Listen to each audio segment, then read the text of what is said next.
ঝরঝরে পোলাও সাথে কোরমা। আজকে দেশি স্টাইলে পোলাও কোরমা রান্নাটা আপনাদের সাথে শেয়ার করতে যাচ্ছি। কোরমা রান্নার জন্য এখানে প্রায় 1 কেজির মতো চিকেন নিয়েছি। এতে পরিমাণ মতো লবণ, হলুদের গুঁড়ো, গরম মশলা গুঁড়ো,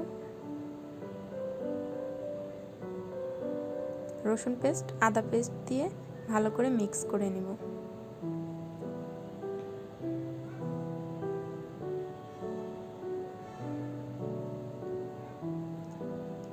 এবার তেল গরম করে মাংসগুলোকে একটু ভেজে নেব। মাংসগুলো ভেজে তুলে সেই পাত্রেই পেঁয়াজ কুচি, আদা পেস্ট, তেজপাতা, দারচিনি দিয়ে ভালোভাবে নেড়েচেড়ে নিচ্ছি। এখন এর মধ্যে রসুন পেস্ট দিয়ে দেব। আসলে দেশি রান্নাগুলো যখন করা হয় তখন মশলার পরিমাণটা অতটা মেপে দেওয়া হয় না, চোখের আন্দাজ বুঝে দেওয়া হয়। এখন এখানে গরম মশলার গুঁড়ো দিয়ে দিচ্ছি,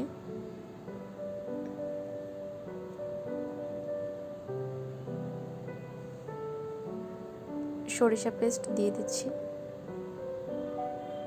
অল্প একটু পানি দিচ্ছি যেন মশলাটা নিচে না লেগে যায়, এবং পেঁয়াজ বাটা দিয়ে দিয়েছি।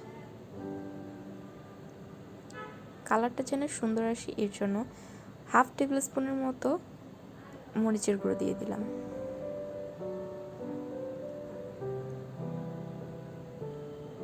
মশলাটা কষানোর জন্য ঢাকনা দিয়ে দিয়েছি। এই যে চিকেনটা আমি ভেজে তুলে নিয়েছিলাম।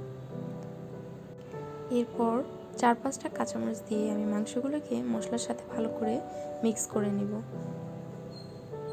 আমি এতে আর কোনো পানি মিক্স করব না, যতটুকু পানি আছে এর মধ্যে রান্নাটা কমপ্লিট হয়ে যাবে। এদিকে চুলোয় পোলাও রান্না শুরু হয়ে গিয়েছে। পেঁয়াজ কুচি, আদা পেস্ট, তেজপাতা, দারচিনি, এলাচ দিয়ে আমি ভালো করে তেলের মধ্যে এটাকে নেড়েচেড়ে নিচ্ছি।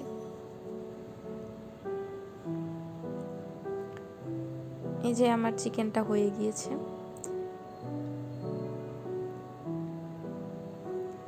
আমি এখানে চাল দিয়ে দিয়েছি, ভালো করে নেড়েচেড়ে নিচ্ছি।